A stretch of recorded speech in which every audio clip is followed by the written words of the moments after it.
Comment devient-on mangaka? Tel pourrait être, résumé de manière très courte, le pitch de Trait pour Trait,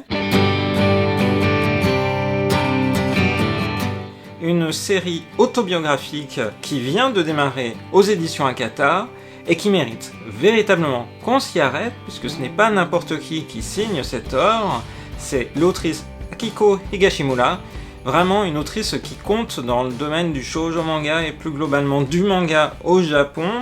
Récemment, en France, on a pu découvrir Le Tigre des Neiges, également Tokyo Talelaba Girls, dont la parution vient de démarrer au Lézard Noir. Cette chronique de Trait pour Trait aux éditions Akata est en quelque sorte la chronique miroir à celle que j'ai consacrée à Tokyo Talelaba Girls. Et puis cet auteur, Akiko Higashimura, elle est aussi connue en France maintenant depuis près de 10 ans pour avoir signé Princess Jellyfish, un excellent titre que Akata avait repéré et avait publié avec les éditions Delcourt. Donc, dans Trait pour Trait, comme je le disais, série en 5 tomes, l'autrice revient véritablement sur son parcours artistique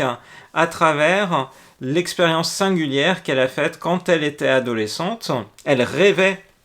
de devenir mangaka, donc ceci est expliqué dès le début. Petite, elle lisait des mangas. Elle lisait entre autres les magazines Bouquet et Libon. Donc Bouquet, c'est un magazine dont vous n'avez peut-être pas entendu parler puisqu'il a disparu au début des années 2000 et le comité éditorial qui était derrière le magazine Bouquet a lancé ensuite le magazine Cookie. Pour l'anecdote, Akiko Higashimura, elle a fait ses débuts d'autrice professionnelle à 25 ans dans le magazine Bouquet, juste avant qu'elle disparaisse, et puis ensuite elle aura eu d'autres expériences, de nombreuses expériences en termes de publication chez beaucoup de maisons d'édition différentes, puisque rien que Trait pour Trait a été publié au Japon dans le magazine Kokohana, donc un magazine de Shueisha, là où par exemple Tokyo Talelaba Girls était lui publié chez Kodansha, donc dans le magazine Kiss. Et c'est une autrice très prolifique, puisque rendez-vous compte, elle a plusieurs séries en parallèle, puisqu'elle a réalisé Trait pour Trait en même temps qu'elle faisait Princess Jellyfish, puisque Trait pour Trait, sa parution s'est étalée au Japon de 2011 à 2015, et comme le montre de manière évidente le bandeau qu'a réalisé les éditions Akata pour cette parution française, Trait pour Trait a reçu des prix, et pas n'importe quel prix, le grand prix manga du Japan Media Arts Festival et le Taisho Award, le grand prix du manga Taisho en 2015. Il faut dire c'est vraiment une œuvre à part qui revient du coup sur ce parcours personnel et professionnel d'une jeune adolescente qui habite non pas à Tokyo, mais dans une petite préfecture de province, dans la préfecture de Miyazaki, et qui se dit à ce moment-là qu'elle est absolument destinée à devenir autrice de manga. Elle a son plan déjà détaillé, mais avant de devenir dessinatrice de manga, encore faut-il passer par une école d'art, et c'est ce qui est décrit dans cette histoire, notamment puisque quand elle est encore au lycée, il semble un professeur lui conseille d'aller voir de suivre des cours de dessin. Elle va suivre justement de fil en aiguille, elle va aller dans une école de dessin tenue par un homme un peu étrange, voire carrément acariâtre, dur, qui ne noue pas de lien véritablement directement amical avec ses élèves. N'hésite pas à être très dur comme ici, où sur une œuvre dit « ok, c'est à chier ». Donc quelqu'un qui semble un peu peut-être difficile de caractère, qui fait peur, certainement pas le genre de personne à laquelle on va s'attacher dès le début, mais peut-être y a-t-il plus que ça, et ça on le découvre, on le comprend même dès la fin du premier chapitre, puisque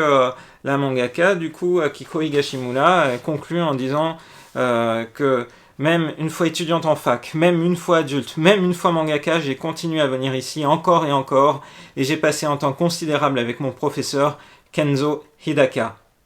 20 ans se sont déjà écoulés depuis ce jour, c'est donc pour toutes ces raisons que je dessine aujourd'hui ce manga, qui résonne vraiment comme un hommage à la manière dont une personne a eu un impact considérable sur sa carrière. On découvre là du coup vraiment le début, puisqu'elle est lycéenne, elle va bientôt passer les concours pour intégrer une école d'art, c'est ce qui est au cœur de l'intrigue de ce premier tome, et eh bien elle vient, elle découvre un style pédagogique vraiment peu commun, on va dire incompréhensible au début de voir pourquoi ce professeur agit comme ça, mais au fur et à mesure, elle va, on va dire, mettre en place des stratégies dans le cadre de la préparation de ses cours, et notamment pour pouvoir intégrer ces fameuses écoles d'art, des stratégies assez étonnantes par exemple, puisqu'il y a un mode d'intégration qui consiste à passer des tests qui se présentent au Japon sous la forme de QCM, et ces QCM, elle les réalise en analysant la manière dont on a pu essayer de tromper l'élève. Donc elle met en place des stratégies pour passer ces tests et véritablement n'avoir que à se concentrer sur le dessin et l'amélioration de sa qualité de dessinatrice. Alors, on est face à un manga qui est du coup très riche en texte, très riche en pensée, en réflexion personnelle, à la fois de l'époque, et de temps en temps, on voit bien que l'autrice reprend la main, c'est-à-dire elle parle avec sa voix de maintenant, enfin sa voix du moment où elle réalise ce manga, donc sa voix de quand elle a plus de 35 ans et qu'elle se met à dessiner ce titre. Et on voit des cases riches, mais vraiment avec un soin particulier accordé au décor pour mettre de l'ambiance, comme ici quand elle se rend à Kanazawa pour passer les concours. Donc j'ai trouvé ça vraiment frappant comme œuvre, beaucoup d'énergie, beaucoup de passion, on sent que c'est une œuvre extrêmement sincère, l'autrice se dévoile, elle dévoile aussi tous ses mauvais côtés, notamment une sorte d'orgueil assez incroyable au début du titre, parce qu'elle est ado, elle se dit je suis ultra talentueuse, je vais forcément devenir une mangaka célèbre, on va m'ouvrir les portes, c'est une voie royale qui va se présenter à moi, et évidemment, la carrière artistique est beaucoup plus difficile, mais elle l'analyse aussi dans le cadre dans lequel elle vit, à Miyazaki, où tout le monde est plutôt positif, incite, très encourageant. Donc c'est ce qu'elle présente dans ce titre. J'ai vraiment hâte de découvrir les autres tomes, de trait pour trait, la manière dont sa carrière va se réaliser. On est face à un manga réaliste, on n'est pas du tout dans les excès qu'il peut y avoir dans Bakuman, par exemple, dans le fait de développer une carrière de mangaka. On n'est pas non plus dans un titre un peu romantique, romancé, comme Au-delà de l'apparence, un shoujo manga que j'avais chroniqué sur la chaîne de Rosalis il y a quelques années. Donc là, on est vers un récit brut, mais incroyablement sincère, et qui, on va dire, fait vraiment ressentir la sincérité de chacun de ces personnages, qui sont du coup croqués avec beaucoup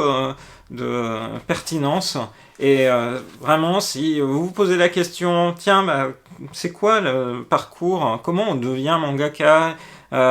qu'est-ce que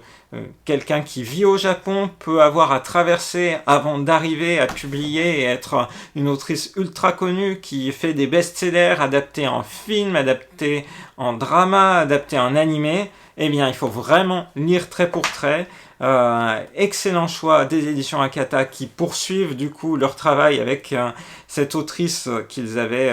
contribué à faire connaître au moment de la parution de Princess Jellyfish. Donc je ne peux que vous recommander trait pour trait. N'hésitez pas aussi à aller voir ma chronique de Tokyo Talaleba Girls qui est parue donc au Lézard Noir. Et je vous encourage à partager dans les commentaires de cette vidéo vos impressions sur ce titre. Pour ma part, il ne me reste plus qu'à vous dire à très bientôt dans une prochaine vidéo sur la chaîne de Rosalis. Bye bye.